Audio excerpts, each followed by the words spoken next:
Okay. So are we live, or are we doing an intro? We're live. We are live. Hey, everybody, I'm Captain Tommy Scoville, and you are on the lifeboat. And on the other side of the glass is Heather Joy, a.k.a. Heather Joy.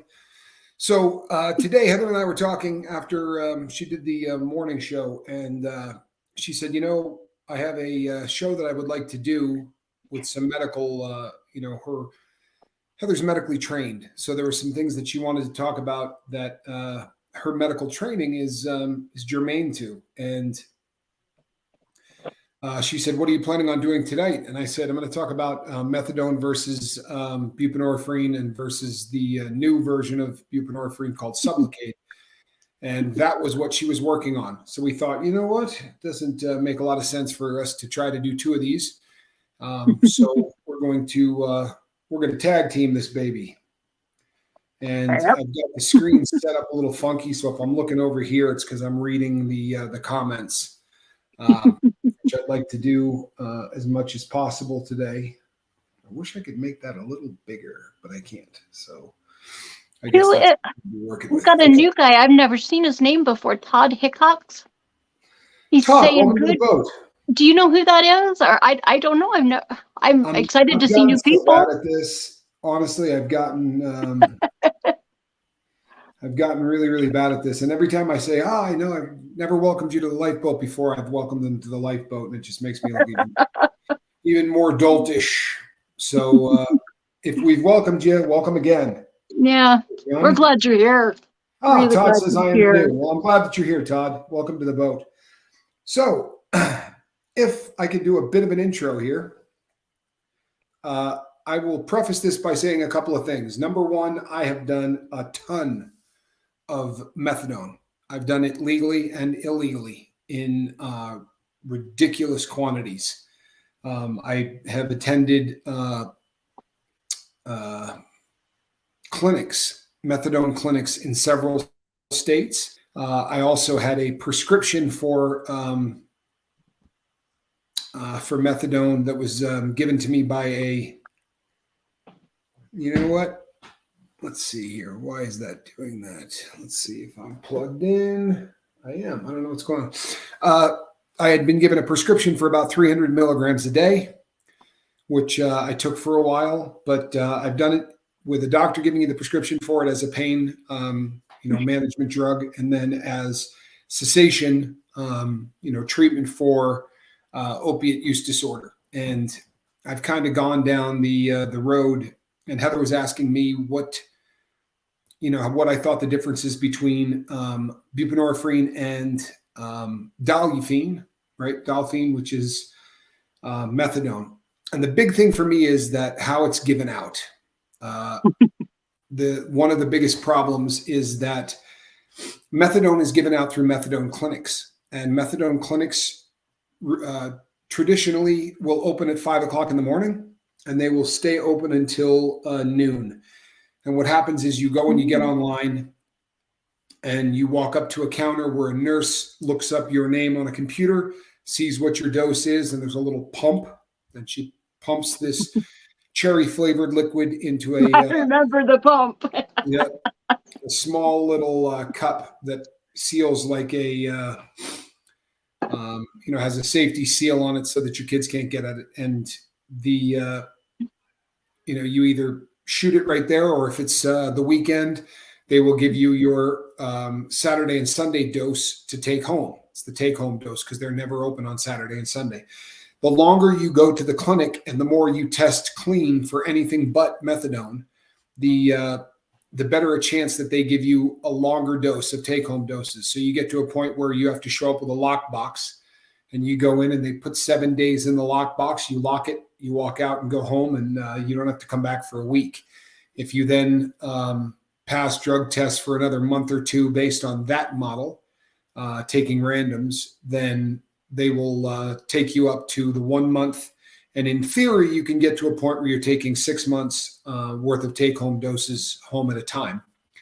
The trouble that I found with that method is that you're trying to get out of this life of drugs, and you want to separate yourself as much as possible from any of that. And what you get instead is 15 to 20 minutes waiting online with the people that you've been getting high with in town. More often than not, when you show up there, everybody you know who was using, who's trying to get clean, is in the same line as you. And that's, even if that doesn't drag you back into the life, and it can, and it has for a lot of people, but if it doesn't drag you back into the life, you still have to show up there every single morning. And the idea, I think the reason that Suboxone has done so much better is, and it does, the success rate of Suboxone is considerably higher than that of Methadone. And there's a couple of reasons for that.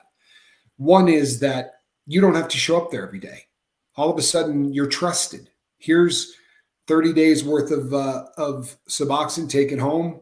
We don't have to see you again for another month. And that does wonders for somebody that's trying to get sober, because it separates them completely from the life. Yeah. Now they don't have to go out. They don't have to, because every single day, there's nobody that doesn't have a horror story of, well, I was on the way to go get methadone on a Friday and I got into a car wreck. I got a flat tire. There was a traffic jam and I didn't get there in time. And I had to go 3 days without. And during those 3 days, I was getting sick. I went and bought heroin. And those kind of stories, I don't know anybody that's done methadone that doesn't have one of those stories. So that's a big one. The fact that you get the prescription handed to you and you're trusted to go home with it is a huge reason, I think, that you're more successful with Suboxone over methadone. The other thing is that methadone gets you high. I mean, it is a very, very strong painkiller. The Nazis set out to find a painkiller that would last a long time so that they could use it on the battlefield. And they developed Buprenorphine, and there is nothing out there in the pain meds arena that has a longer half-life. Yeah. So it is a great long-term painkiller. And when you get to 80 milligrams a day, it's called a blocking dose, because at 80 milligrams a day, you can't take other drugs. And very often you come across people that decide that they would like to stay under that 80 milligram mark, because by staying under the 80 milligram mark, they have an opportunity to continue to do drugs. And that becomes an issue. One of the other issues is that people will, especially in the beginning when you don't care about take-home doses and all of that, there are people who will bring home their Friday and Saturday and Sunday dose, and they'll save it and they'll do heroin for those 2 days. And then they continue to store that up and store that up and store that up. And pretty soon they've got, a couple of thousand milligrams of methadone, and now they can get high on it. And it is a very, very serious buzz. It's also causes a ton of accidental overdose deaths every year, where a child gets a hold of a bottle and it ends up drinking it and things like that. It is a very, very strong drug. And the chance for abuse with methadone is considerably higher than the chance of abuse with buprenorphine. After you've taken 2 to 3 strips of buprenorphine, so after you've gotten to the 24 to 32 milligrams, what you take over the top of that's not going to do anything. Your body basically cannot process more than 32 milligrams of buprenorphine into your system at any given time. So thank you, Zen Wen. I appreciate that. And for that reason, you don't get as many overdoses and accidental overdoses. I've told the story before, but I ate a pile of them at prison because I didn't want to be charged with them. And there was 30 some odd strips on the table. And as the guy came in and said, "What are you doing?" Because I was cutting them up, I just went and put all of them into my hands and ate all of them at once. And after overdose. No overdose. After the 32 to 36 milligrams, there was, nothing else was going to get into my system.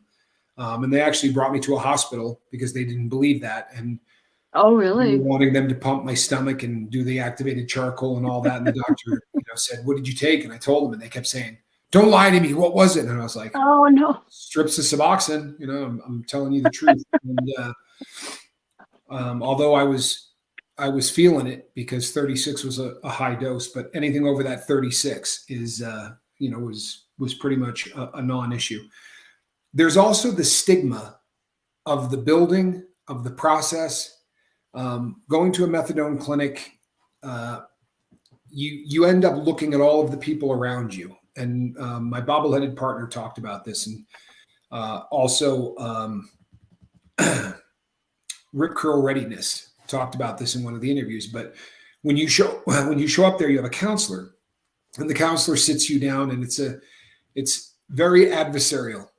It's just sort of the nature, and I understand because they deal with so many people who are just trying to get over on them. But you would go in and just sit down for these 30-minute sessions where they would basically accuse you of not wanting to get sober, and all of the reasons that you're not doing anything right, and you shouldn't get take-home doses, and the us versus them thing with drug rehabilitation becomes an issue, and once buprenorphine came out, at first they were trying to do Suboxone in clinics, and it had basically the same effect. It was more successful, but not dramatically. And once they started to write prescriptions for people and allow them to take this home, the success rate went through the roof.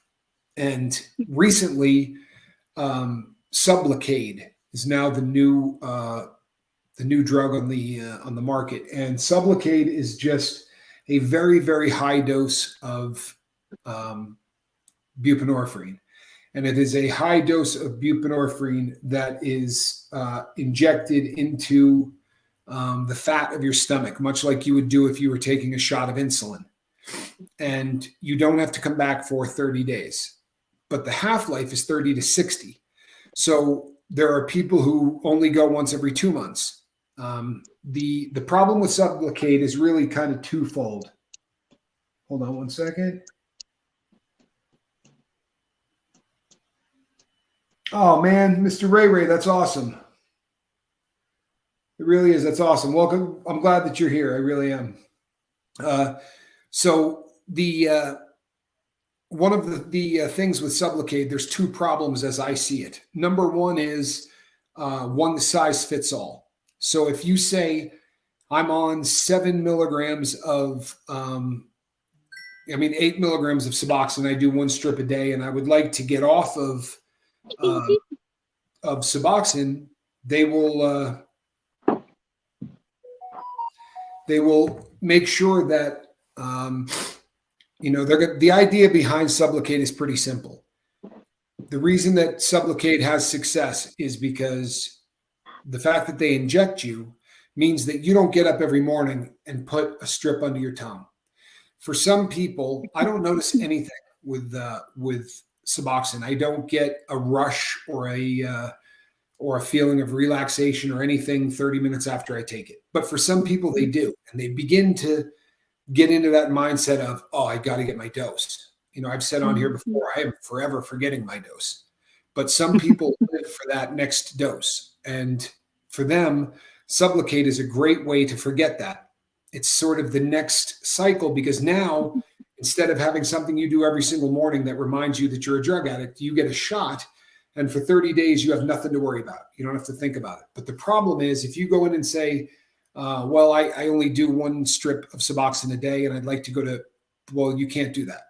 It really is only for trying to help people who have 16 to 24 milligrams a day, because the first dose that they give you is massive.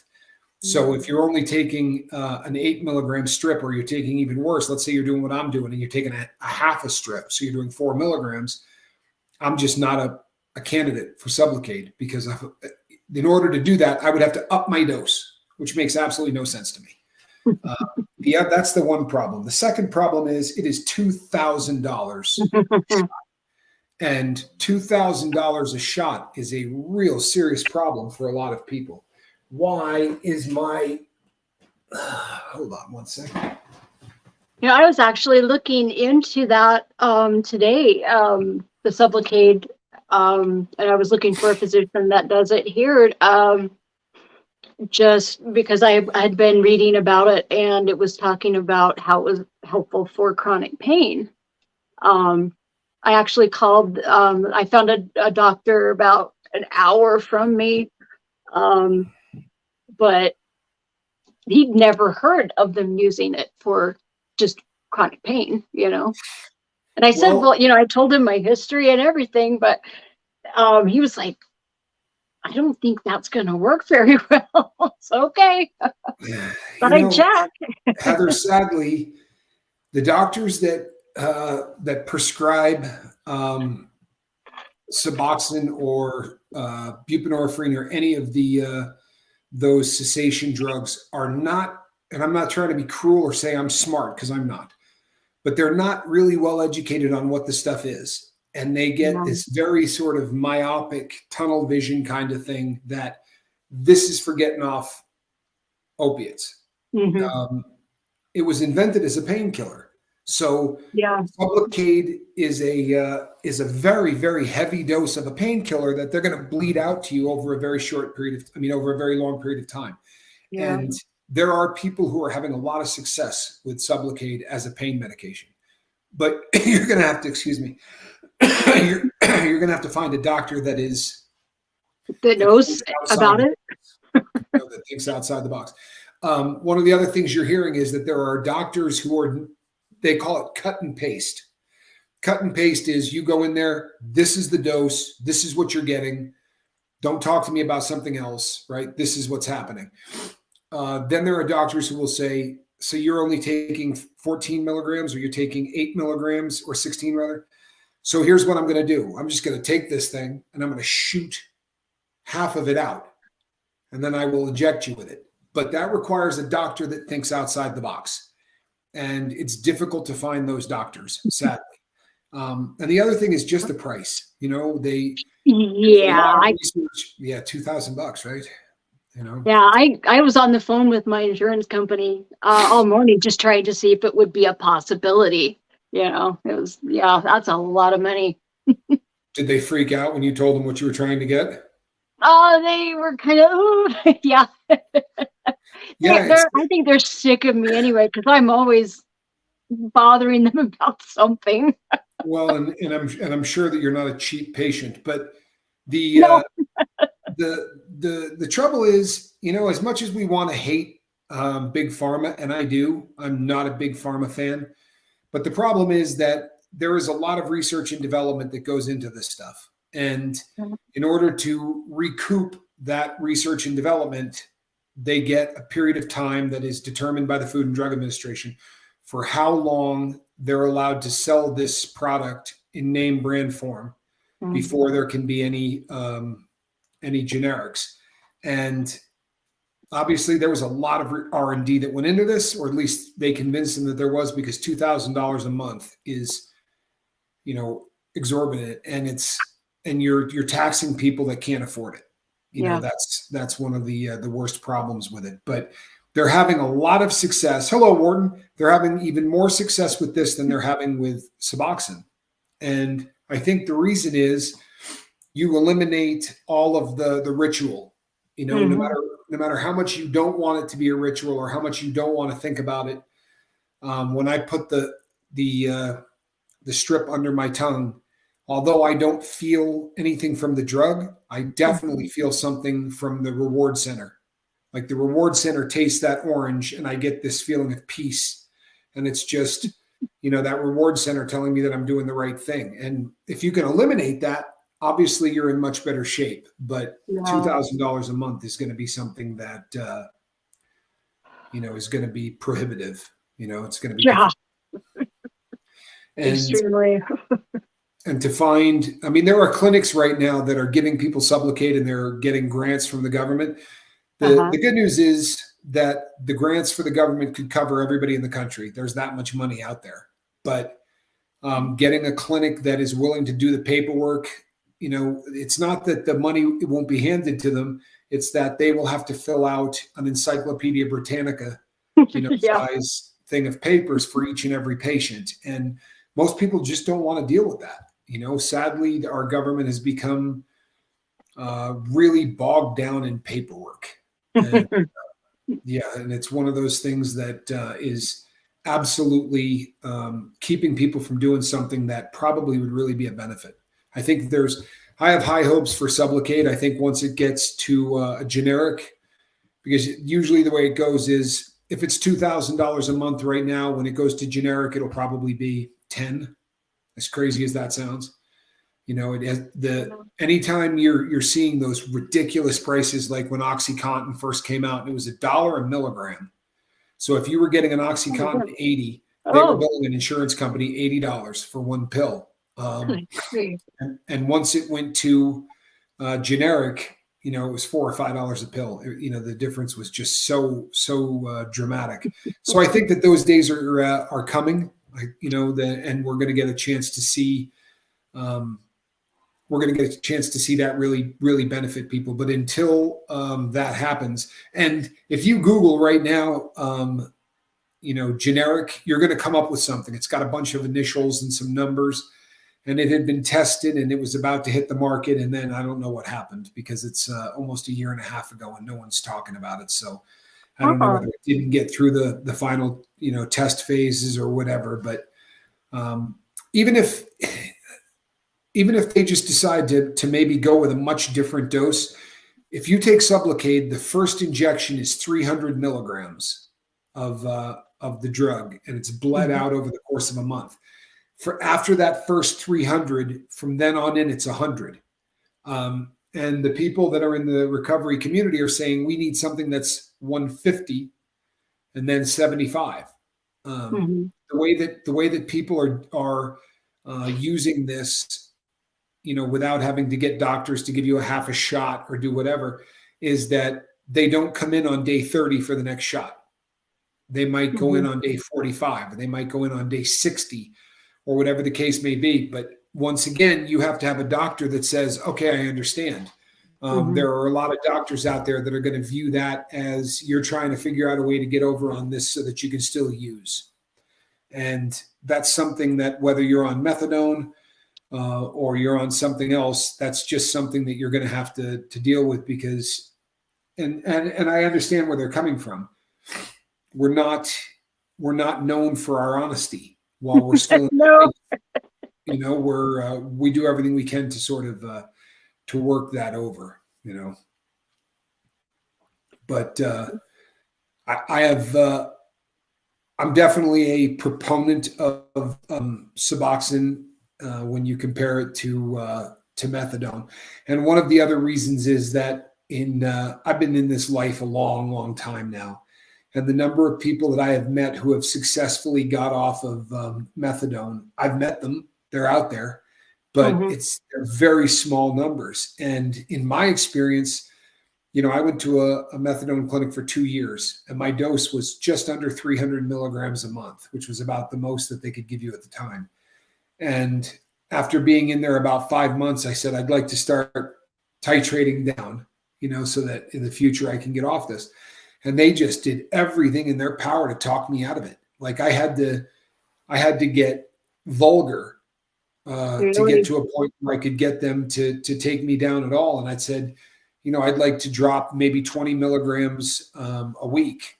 And their compromise was 5 milligrams a week, so it was, and they gave me a whole laundry list of reasons why. But, the largest nationwide chain for methadone clinics is one called Center for Behavioral Health. And I know that they have them in Utah, because I went to some in Utah, and they have them here in town. It's hard not to look at them as drug dealers. It really is difficult to not look at them as just a group of people that are, selling this stuff. The thing that methadone has going for it is the cheapest pain medication on earth. When and you realize when you if you're able to get a prescription for it from a doctor, you get a real idea of just how badly they're taxing you at a clinic. Because I was getting a 300 milligram a day prescription in pills. When I lived in Salt Lake, they were giving them to me in 40 milligram pills and some 10s, but primarily the big wafers, which are 40 milligrams. And my entire prescription was like $18. So the fact that they're charging people $55 or $65 a week, they're making a lot of money. I mean, it really is Hmm. a cash cow. They're on staff, and routinely you'll see the doctor twice, maybe three times the whole time you're there. You'll see them the very first time, and then not much after that. The doctors very That's rarely not come by. Go ahead. that's not good. I mean, just from everything I understand about methadone, that's when you really need a doctor to pay close attention. It's a difficult, heavy drug. It's a heavy That's a drug. shame. They have a lot of counselors, and sometimes I saw some that were great. I saw some that weren't, and sadly, you get bounced around a lot. It's not. It's one of those jobs that people take uh, because they need to.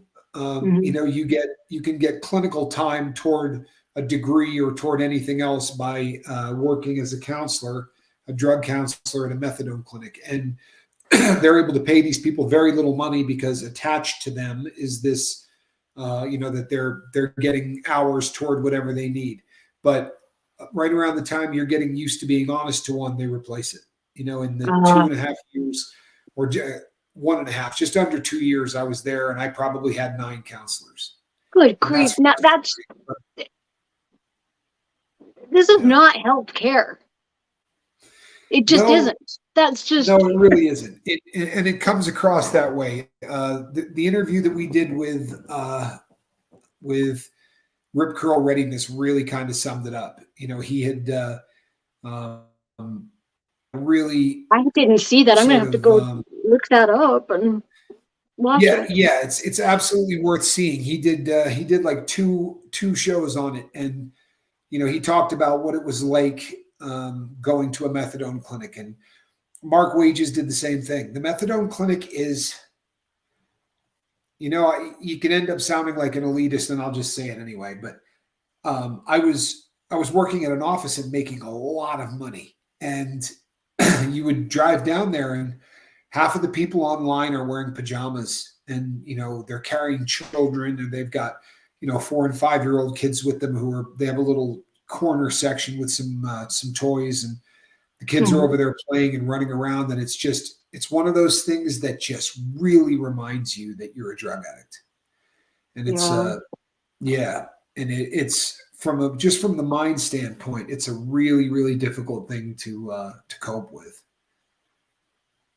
So I don't know. I think maybe if they were giving methadone out to people to take home, and there wasn't that you got to show up here every morning at 5 a.m. That may be um, that may have been a better method. But sadly, they're also always put in the worst parts of town. You know, you're never going to go to a really nice part of the city because nobody with zoning, they don't want a line of people standing outside, at 5 o'clock in the morning, looking like something from a film. I mean, these are heroin addicts. These are people on really heavy drugs, and often are in terrible terrible shape. The one thing that I will say is, if you get a good methadone clinic, uh, there's some harm reduction aspects to it. If you get a good Mhm. one, they're there to say, how are your teeth? How are you doing with rent? Can we get you into Section 8 housing? So there is some counseling that goes along with methadone clinics, which I think is a plus. But it that hinges on you getting to a good clinic. And I'll be really honest, I've never seen one. I've heard about Yeah. them, but yeah, I've never seen one. Yeah, the one here locally is horrible. We can't keep a psychiatrist here in town at that one, and oh my goodness, it's just if you look it up, if you pull it up on Google and look at the ratings, oh, it's awful. And it's on Main Street too, so nobody wants to, be seen Right. walking in The there. It's not good. I watched guys go in with guns. In the short time I was there, I saw two different people go in there with guns. I watched the front counter get robbed twice. Um, Mm. it's just, it's still rife with crime. And the dope dealers used to park in the parking lot, and they would wait to see people get kicked out. You Yep. didn't bring enough money today, and they would watch people walk out angry. I've told the story on the boat before where I left once really mad, and the guy pulled over and gave me everything he had in the car. Said, "Don't worry about it. It's on the house." I said, "I'll pay you on Monday." He said, "No, no, it's on us," Nice, because just he knew that, getting you hooked yeah. again. And if you, the book, the book I'm always making references to by Sam Quinones wrote a book called Wonderland, and he talked about how the cartels set up cells to sell things like heroin or or fentanyl or whatever. And the way they break into a new market is they go to the methadone clinic and they find one person on the way in, and they'll try to Uh-huh. pick that one person off and say to them, "You don't have to worry about Mm. drugs anymore. We will supply you with everything you need." And they give them a stack of business cards with their phone number on it and just say, "Hand this out. Everybody's first 2 doses is free." Mm. And that's how they have blanketed this entire country, is by targeting methadone clinics and having that be the hub, and everything sort of goes out from there, because it's a real easy place to find a lot of people who are on drugs. And sadly, most of the time the people who go to methadone clinics don't stay in methadone clinics. They go there long enough to get a place to live, to get a job, getting their life in order, and then they go Mhm. back to doing what they're doing. Their success rate is not great. Yeah, well, it's a shame too. It is. I think that obviously I'm a bigger fan of buprenorphine, just in terms of what it does medically. I think it's a much better drug. It's the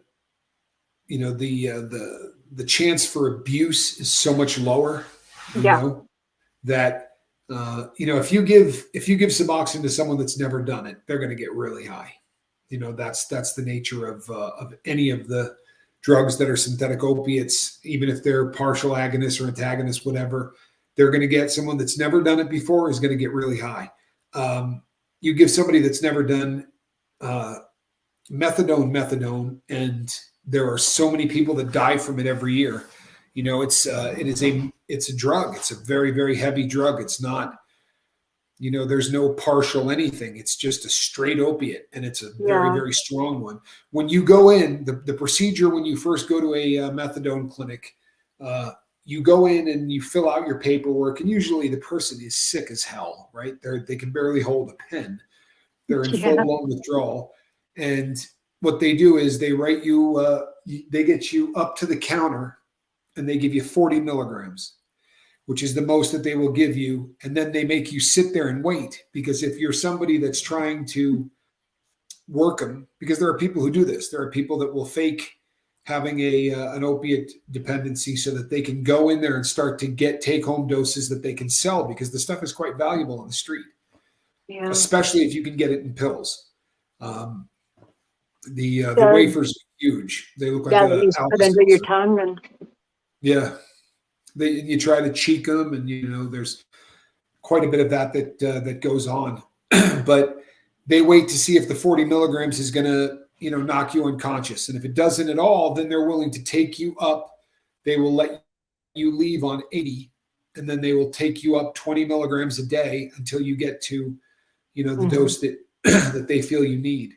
And to their credit, they do something after the second week. They will do a blood trough, where they will go in and they will find the level of methadone that is remaining in the blood, and they will try to get you to a perfect dose.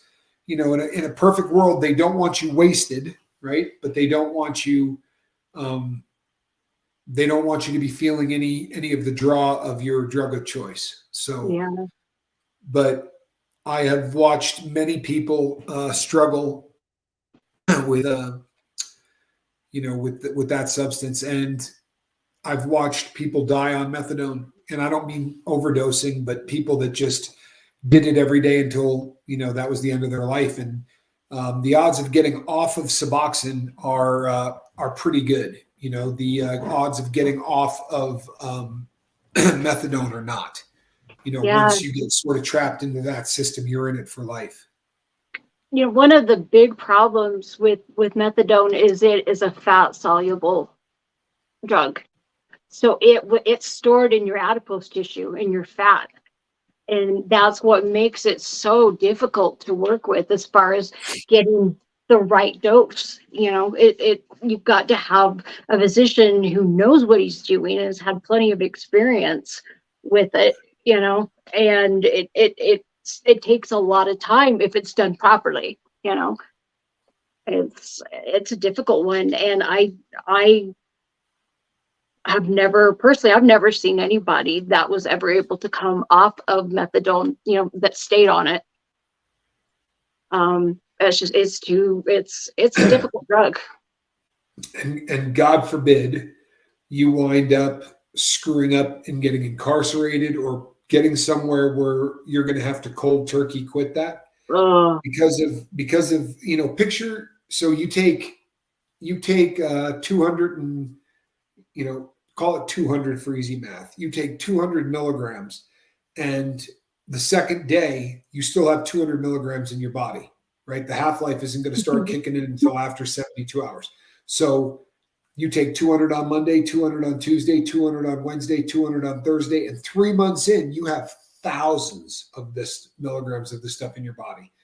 And that was the idea behind why this was going to be such a great way to get people off, is because if they then backed you off 5 milligrams, you're not going to notice because you've got all of this stuff in your body. The trouble is they don't really push that. They don't encourage it. They discourage it. And, they'll say to you, well, we would like you on for 5 years before you start thinking about trying to get off of this so that you can get your life in order. And the truth is, if you do this for 5 years, your odds of getting off are, slim to none. I went into full blown withdrawal on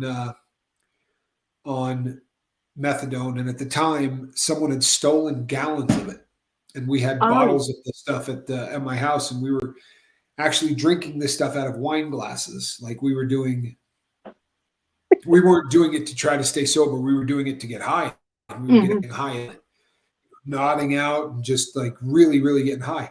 And I got caught and arrested, and I went to jail and then to prison. And I was 3 months into the incarceration, and I was still vomiting every morning. Oh, good heavens! It's the longest, and it's because of what you said. Stores in the fat, and it takes so long to get out of your system. It is just and I don't know the science behind this, because a lot of times you get sort of, they talk about jailhouse lawyers. Well, you have jailhouse doctors out the wazoo. But one of the things you hear is that it stores in the bone, like methadone gets into the bones. It's either an urban legend, right? Or it's a fact, but either way, it's perpetuated. You hear it all the time. And all I know is that the amount of time it took to get that crap out of my system was insane, absolutely insane. And it was the hardest kick. I've never gone through any kind of withdrawal like methadone withdrawal. It was the absolute worst. That must have been hell. That was 3 one of the months? Worst. I talk about it all the time. It is hands down the ugliest withdrawal sickness that I ever had, and it just didn't go away. Every day you would think, lost a lot of weight. I lost a ton of weight. I tell this story all the time, but I was walking. You stay in what's called the fish tank, and you spend about 60 days locked down before you can go to the yard. And I was carrying a foot locker full of all of my stuff, and it was a beautiful day, and I had been locked inside this whole time. And I took my shirt off and I threw it on top of the foot locker, and I was carrying it across the yard. And a guy came up to me. I had been in a cell without a mirror, right? I had not seen a picture of myself, a vision of myself in 90 days. Oh, and this guy came walking up to me and said, "Hey, man, I'm not trying to be weird or anything else, but man, what did you do to get those abs?" And I said, if you get up at 6 o'clock in the morning and you dry heave until 2, it will just, it'll tighten that right up. I really did have abs like I had never had in my life, but it was because I would dry heave for, 4 hours a day. And it's just, your muscles and your stomach contracting. And it was every day for, pretty close to a half a year. It was a terrible, terrible kick. Good heavens. Yeah. And then halfway through that prison sentence, they started to work on a program where you could get on methadone in prison. and they would actually give you the methadone every morning. And I was like, yeah, I'm good. You know what I mean? Everybody was signing up for it. And I said, there is no way. If that was my only option, I think I would probably stay with heroin, because it's just, to me, and I'm not bad mouthing it, for anybody that it's working for you, that's great. You know, Yeah. honestly, it's a great trade. If you're doing that instead of heroin or fentanyl, God bless you. But Yeah. for me, it was just not a good fit. Really, really not a Mm. good fit. I'm really looking forward to maybe trying Sublocade. I like Mhm. the idea. I understand the concept of, okay, so first we get you out of the life and you just put this thing under your tongue once a day. If we can eliminate that, now you're not thinking about anything for a month, right? There's Mhm. no conscious thought of, well, I'm addicted to something, so I have to take this, or I need this so I don't get sick, or any of those things. That's out the window. And for 30 to 45 days, you just get up like everybody else, brush your teeth, do your thing.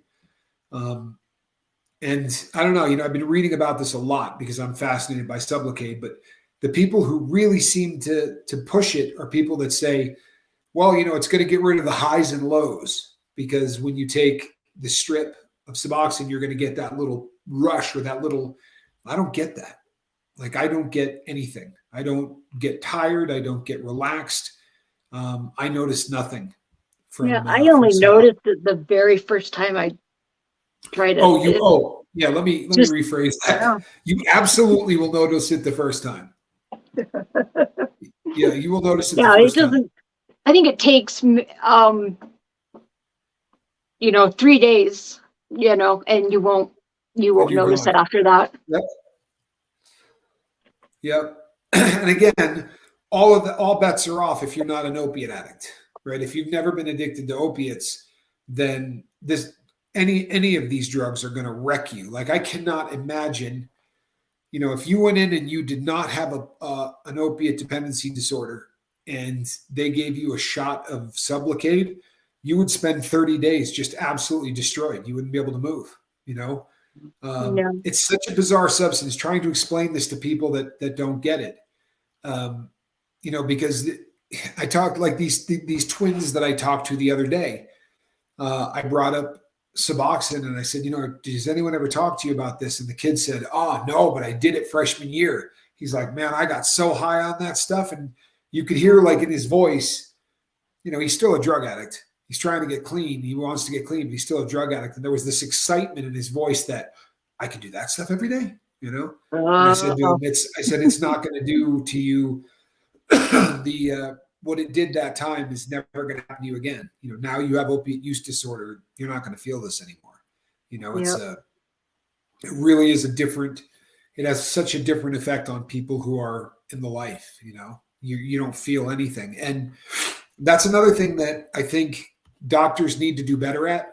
When I'm reading I really have been doing a lot of research on Sublocade. I'm kind of fascinated by this. I really like the concept, but they talk about the feeling. What is the feeling you get when you do your Suboxone? And it's the first question on the sheet, right? For Sublocade, when you go in to see a doctor, they say they're not giving it to people too often that aren't already on Suboxone. It's like a cessation device to help you get from Suboxone to nothing. And the first question is, what is the feeling you get when you take your Suboxone? My response to that has always been, if you're feeling the Suboxone, then you're doing it wrong anyway. You know what I mean? Yep. Like, if you're getting a feeling every time you take like, you shouldn't be feeling anything. Yeah. If you're feeling it, you're either taking too much of it, or you're waiting too long. Because that's a thing. If you wait 17 or 18 hours between doses, 19 hours, well, then you're going to start to get the crash, and the next hit's going to bring you back up, and you can get into that mindset. But I Yeah. don't feel Suboxone, but that's me.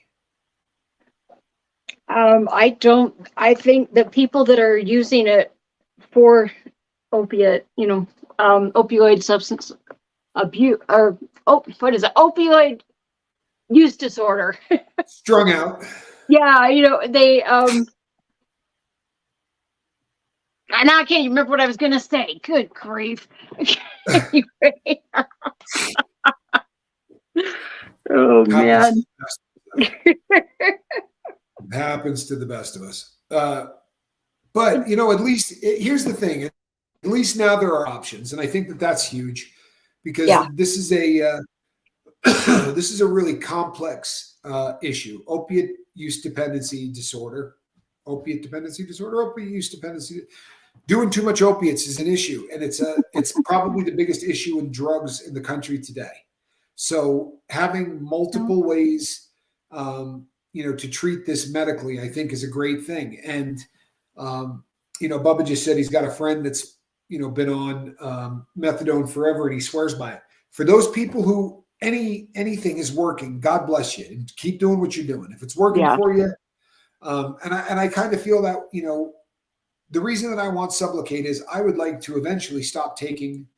I would like to stop taking buprenorphine. I think it would be, you know, the perfect world would be that I don't need it. When I got off the last time, I wasn't ready to get off, and it was real obvious real quick that I wasn't ready yet. And it's in the very beginning, the literature said, do this for a year and then you get off it and see what happens. And now it says, do this for 5 years, you know, and then get off of it.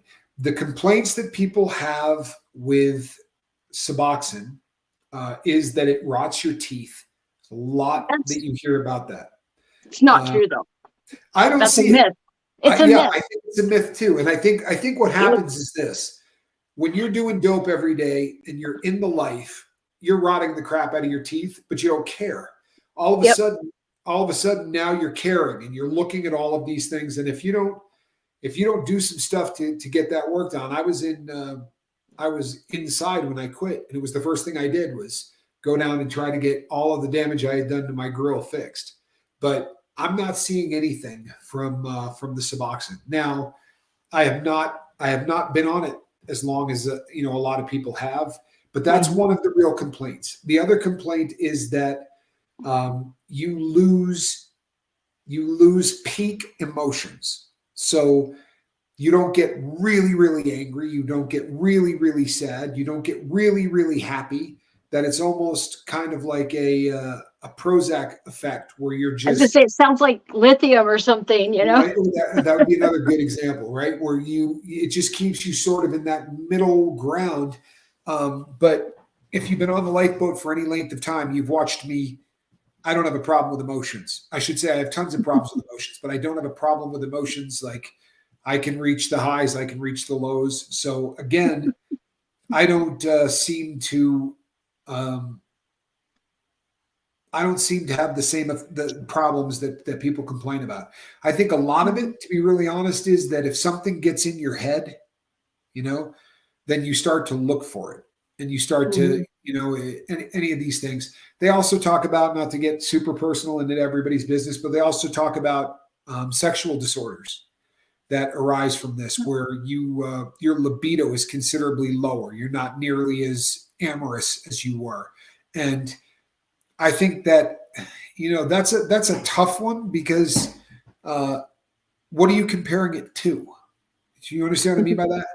I mean, so all of a sudden you're comparing, well, this is what my libido was like on a ton of heroin, and now this is my libido on buprenorphine. You're not really saying this was my libido when I was doing no drugs, and here's my libido on buprenorphine. So I think that, I don't know, there are a lot of people that have a lot of complaints, and for them, I think, great. You know, the Sublocade thing looks like it might be a really good way to step people off.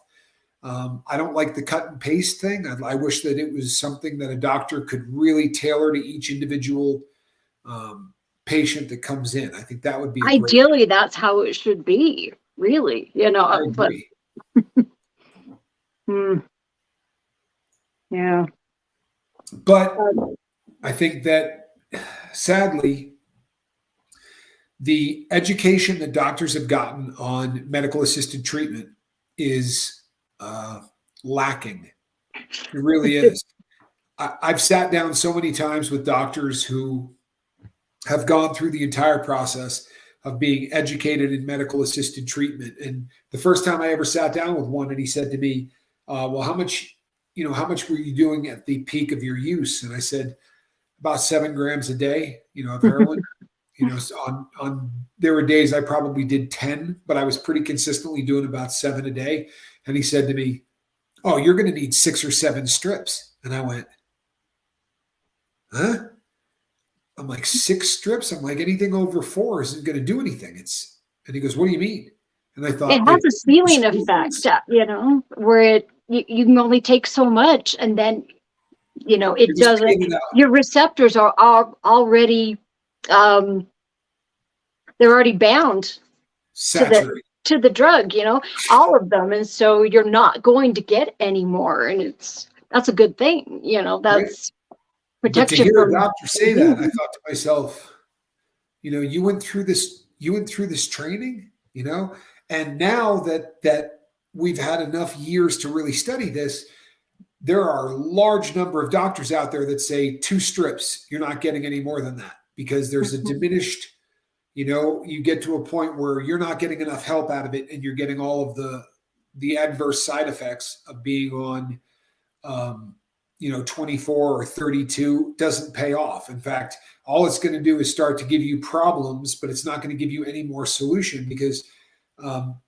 what's really unusual about this substance, and it's we could do an entire show or 2 on the complexities of buprenorphine, yeah, true. or Suboxone in general, because if you're taking if you're doing Subutex, there's no Narcan in it. Okay. And the idea behind putting Narcan in it was not just to keep you from doing other drugs with it, but to keep you from shooting it. Mm-hmm. Right. Because Yeah. Narcan orally doesn't do the same thing as it's going to do in a needle. But just because of how it's built, you're already blocking part of your own dose. Right. Yeah. So the bioavailability, and I'm not a doctor, so let's get that out of the way. I'm not a doctor, talk to a doctor. But the bioavailability, if you take an 8 milligram strip of Suboxone, you're not getting 8 milligrams of buprenorphine. Yeah. Because of how it's set up, and because it's already blocking part of the receptor and all of that, you're probably getting about 5, right? So it's just a bizarre setup anyway. One of the problems, I think, with the drug is that the new con, so to speak, on the street is for people to go in and say, I have problems with Narcan. And there are side effects from Narcan. And it doesn't affect everybody. It affects a very small percentage of the population.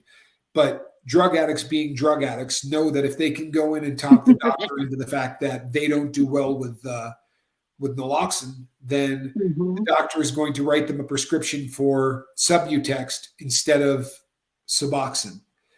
And with Subutex, there's a lot that you can do that you can't do with, like, people inject it, and there's just a whole lot of danger in that. And sadly, they have begun to write prescriptions for Subutex the same way that they did for Suboxone, and that's that's becoming a bit of an issue.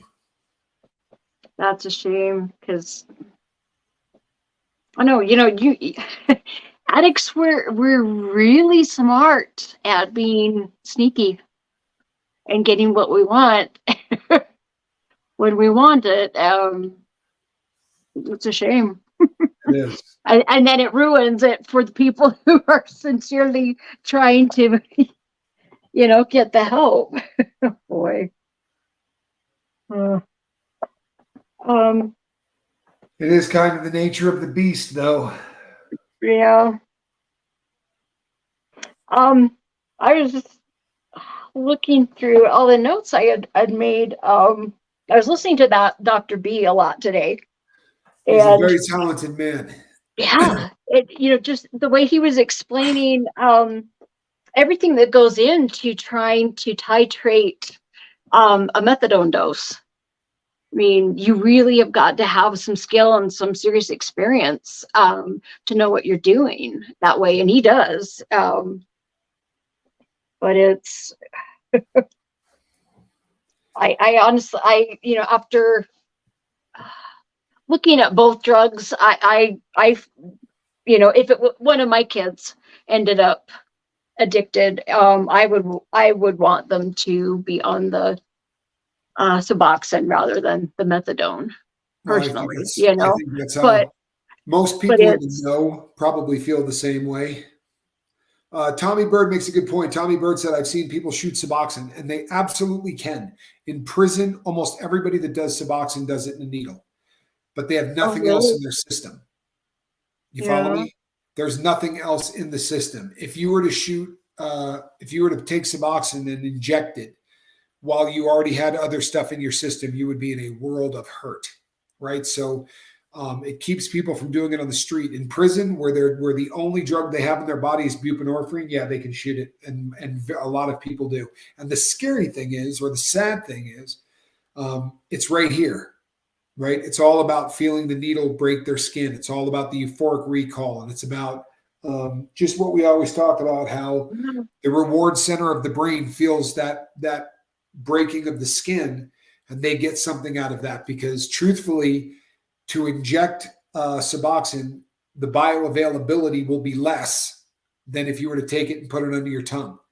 The most effective way to get that stuff into your body is for it to be absorbed through capillary beds. The Yeah, putting it directly in your vein agree. is really it's a bad idea. And the worst thing is that Suboxone is made of silica husks, right? Oh really? That's the material itself. The strip is just silica husk, and then they spray the chemical on top of it, Oh, gotcha. Okay. right? So, but that's for all intents and purposes Metamucil, right? And Yeah. you know what Metamucil does, right? Metamucil binds things together, right, so that they can pass easier out of your system. Um, Putting Metamucil into your blood is really a bad idea. And Yeah. there are people in prison.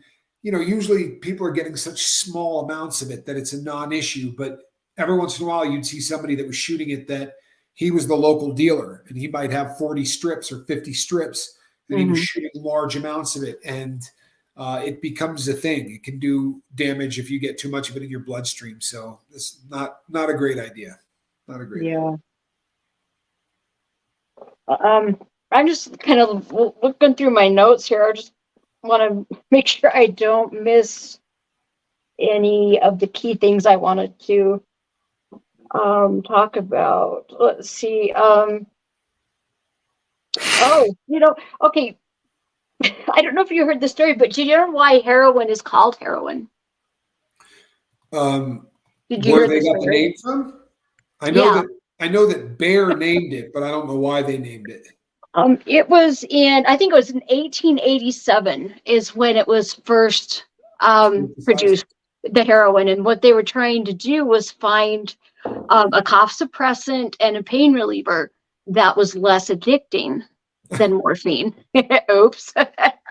There was a group of German scientists working for Bayer, and that was what they were trying to do. But when they came up with it, every one of them tried some of it, and they felt heroic. That's why they chose to call it heroin. That just made them feel so good. But The it was, really, I mean, what they did was they just made it. They made it so that it would pass the blood-brain barrier quicker yeah. because you have morphine and you have diacetylmorphine. So that acetyl molecule makes it so that it can pass through the blood-brain barrier. And for anybody that has ever injected morphine or injected heroin, it is a very, very similar buzz in every way, except that when you shoot heroin, it's instant. You know, you get that, oh. And when you shoot morphine, it takes 5 or 10 minutes before that effect comes in, and you don't get that That punch. rush. Right. And that's why, Yeah. the people that it was really, it got way more addicting way quicker. But you're right. When they were talking, especially when it first came out, it wasn't injected nearly as much as it was put into everything else. It was put into Yeah. cough syrup, and it was put into, I mean, they used to call them patent medicines, right? But Mhm. they were, that drug was put into every patent medicine in the world. Baby's teething formula had Yep. heroin in it. For real, anything. Constipation, which is amazing. But if you were constipated, what you needed was a little heroin. Yeah, I right. sat one day and read all of the things, Heather, that they were treating it with, and it was hysterical because anybody that's done any kind of opiates realizes that they constipate you, right? It's Mhm. the biggest side effects that you have to overcome is that it makes going to the bathroom nearly impossible. But you had Unfortunately, people out there that were saying, I'm really struggling going to the bathroom. You need some heroin. yeah, It'll fix you're you right right. up. Yeah, the only way that's going to work is to get addicted to the heroin and then go through the withdrawals. That will That's clear the you. only way you're going to. That will clear you out. But I will. that laudanum, the liquid cough syrup, laudanum. There was a Mm.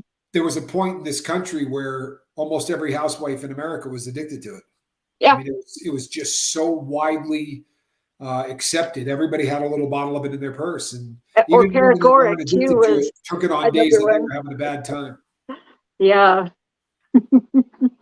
Well, let's see. I had made a list of all of the reasons why each drug, the pros and the cons. Can I hear Right? you just run through those really quick? Sure. I already talked about it. Methadone being fat soluble, so that makes it very difficult to work with.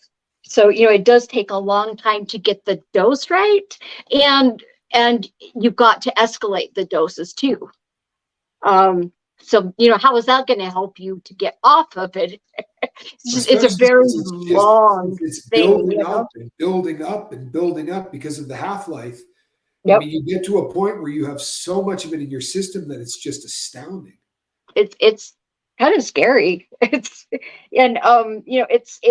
terribly inconvenient. That Dr. B that I was listening to today was saying that on the East Coast when they first started it, I think it was it the 60s or the 70s when they started to use methadone. Late But 60s. a lot of people would have to get up like at 4 or 5 in the morning, get on buses or trains or whatever to go and get medication before they could go to work, and get their day started. And it's just terribly inconvenient that way where you've got to go every day. And, Heather, you've got to, when they what's that? first started to do it in the US, it was not a liquid that you drank. When they first started doing it, you would go Oh, in and it was a shot. oh, And really? honestly, it probably had more potential in that form. But Yeah. society absolutely freaked out. So it ended up, nobody wanted the shooting parlor or methadone clinic in their town. So it ended up becoming something that they had to drink. But yeah, that was the late 60s, and there's Okay. just Yeah. Well, they came up with methadone too, the same way they were trying to with heroin. They were trying to come up with a new medication that wouldn't be as addictive. That was why they came up with it in the first place. And um, let's see, it can be once you get a certain amount in your system, and where it's fat soluble and it's stored in your body too. You never know when it's going to be released. Uh, and that can actually cause a lot of cardiac arrhythmias. That can kill you. a Um, lot of overdoses happen because of cross addictions. If you got a person that's been doing yep. methadone 300 milligrams a day for a year and a half, and then he takes up shooting crystal meth, you do that first big shot of crystal and it's going to release all of that. There was a period in my life where I was on a lot of methadone, and I would smoke just enough meth at night to nod out. Like it would release enough methadone in my system where I would, Really? yeah. But I have I could see never. where a shot would just, people overdose on the methadone that they already have in their system. I did not know that. I mean, I knew what cross tolerance was, but I didn't know it worked that way as well. Wow. Yeah. Oh Terrifying. my goodness. That's crazy. That's let's see, we talked about how long, it takes a very long time to get off of it. If, but there are a lot of good things about it. It does reduce, if you've got a good doctor who's really paying attention and knows what he's doing, yes, it can be a really good thing. And it does, reduce the occurrence of relapse and withdrawal symptoms. But there's also, it decreases, the infections that you could get, the HIV or hepatitis B or C, things like that. I mean, that it's good that way. Um, Endocarditis, where your heart ends up with an infection. I mean, that's a scary one, and again, that's, when you're sharing needles and things like that, you're running the potential for that. Even, and I was reading somewhere today too that they're discovering that a lot of people that are abusing opiates are highly susceptible to coming down with tuberculosis. Just, it can make a mess. But anyway, let's see. But that the methadone, if it works for you, you're able to get on with your life. It's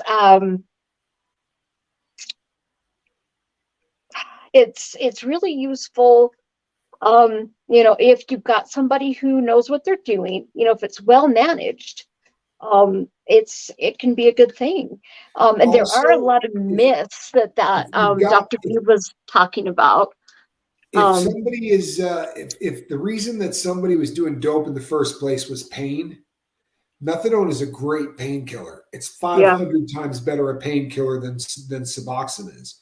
Um, if you were have been on pain management for any length of time, and if you lose insurance, and you can't afford to take OxyContin anymore. That's how I got to my 300 milligram a day take home dose. When I was getting those 12 OxyContin 80s a day from a pain specialist, when the insurance company said no more, they Uh-huh. said, well, we'll just put you on methadone and you'll get the same pain relief. But it was Uh-huh. 300 milligrams a day. And it is a great painkiller. It really is a Yeah. great painkiller, but it's got a lot of side effects. Yeah. And it is just such a heavy one. And it's really hard on your body, Yeah. trying to metabolize it, break it down, over time. I don't know. I definitely not the one I would choose, over the two. But another issue is, there's um overdosing is always a possibility Yeah. with it. What else was I gonna? Oh, well, no, I'm not even gonna say that part because that might give people ideas.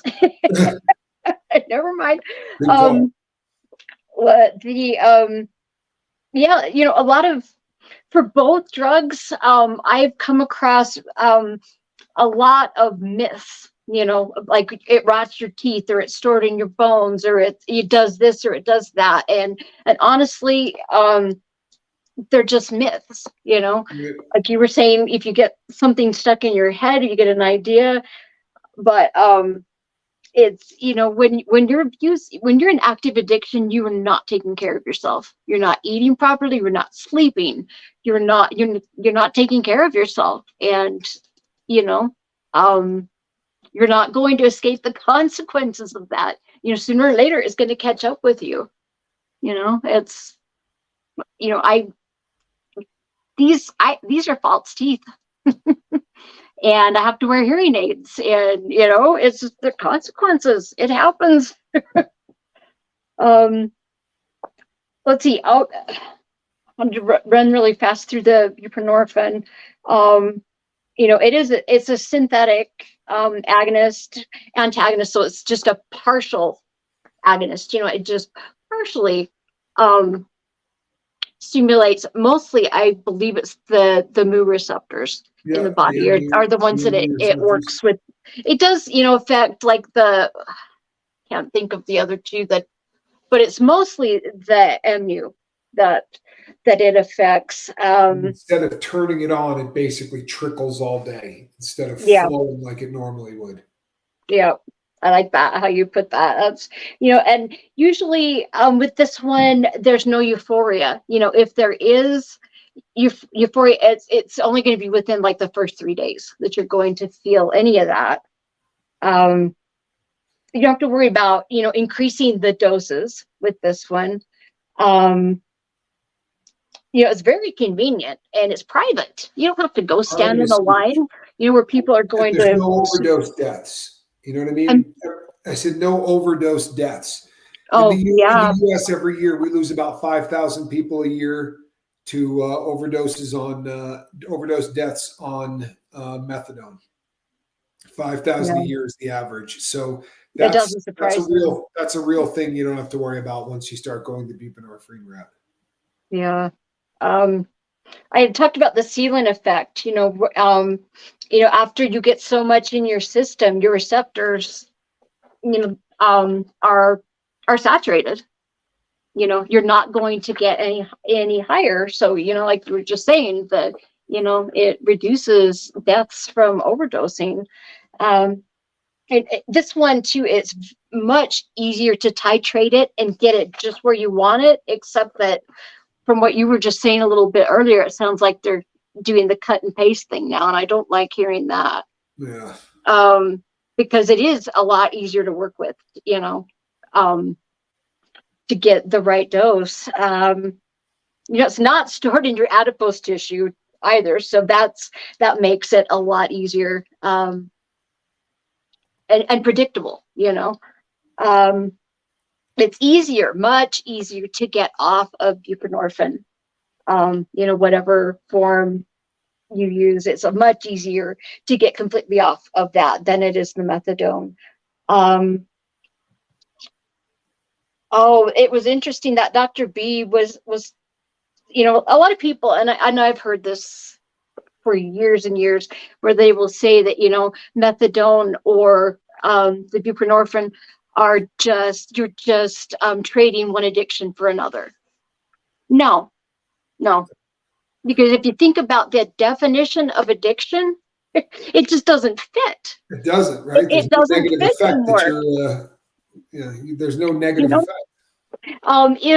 if that is an addiction, then my neighbor who is diabetic and has to inject insulin, 3 times a day, well, then she's, I guess she's an addict too, Right? right? Addicted to insulin. Or my mother's blood pressure medication, or her husband's cardiac medications. It's not the same thing. It's not trading one addiction for the other. If you are able to get your life and your affairs back in order, and solve your problems and build your relationships back up, and just get on with your life, how is that trading one addiction for the other? Well, addiction is continuing to do a substance, the inability to stop doing a substance in the face of really serious, problems and issues that are being caused by the substance. And if what you're doing is not causing issues, right, then you're certainly not trading an addiction for another addiction because, yeah, by definition, there has to be negative effects that you are doing in spite of. Yep. And Mr. Ray Ray says that the rooster he was looking at was over my right shoulder. So somewhere out here was Mr. Ray Ray's rooster. Sorry, just Oh, thought I'd. really? um let's see, what else was I it with the Suboxone, Sublocade, Subutex, whatever you're using, you're not going to have to worry about the infections or the endocarditis. Let's see, what else was I. Oh, and it was that Dr. B was saying that buprenorphine is one of the drugs that it's if you need to take this for the rest of your life, it's not a problem. Right. As long as it's available, it's not got enough side effects or issues or problems with it. It is something, if you need to be on it the rest of your life, Could be a it's lot worse. yeah. Yep. You can be dead for one thing. Yep. But it's and I know we are way over time, but I just wanted to remind everybody, that we're just giving advice and telling you guys, what we've read, what we've come across, or what we've experienced. We're just trying to help, but it's so necessary. You've got to have professional help. You've The got to good go to news your is that you're not going physician. to be able to get any of these things. These drugs don't end up. I mean, people, it's not that you can't get them on the street. You can't get them on the street in enough of a dose that you could actually, go home and use them. There are definitely people Yeah. selling strips, but to be able to do this full time, you're going to have to talk to a doctor, and it's essential. She's right. This is something you need to be Yeah. under the care of a doctor to be sure.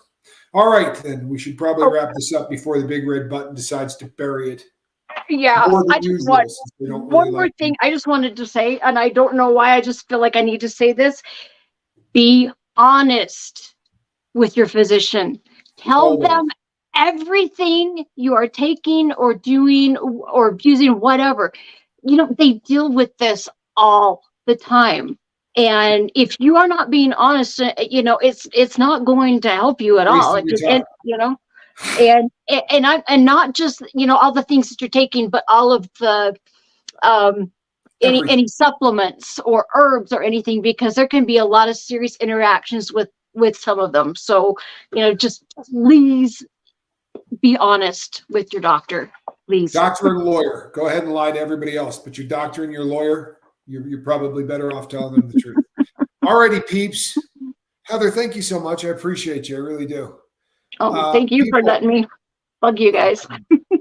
I am Captain Tommy Scoville. I will be back in the morning, about 11 hours from now.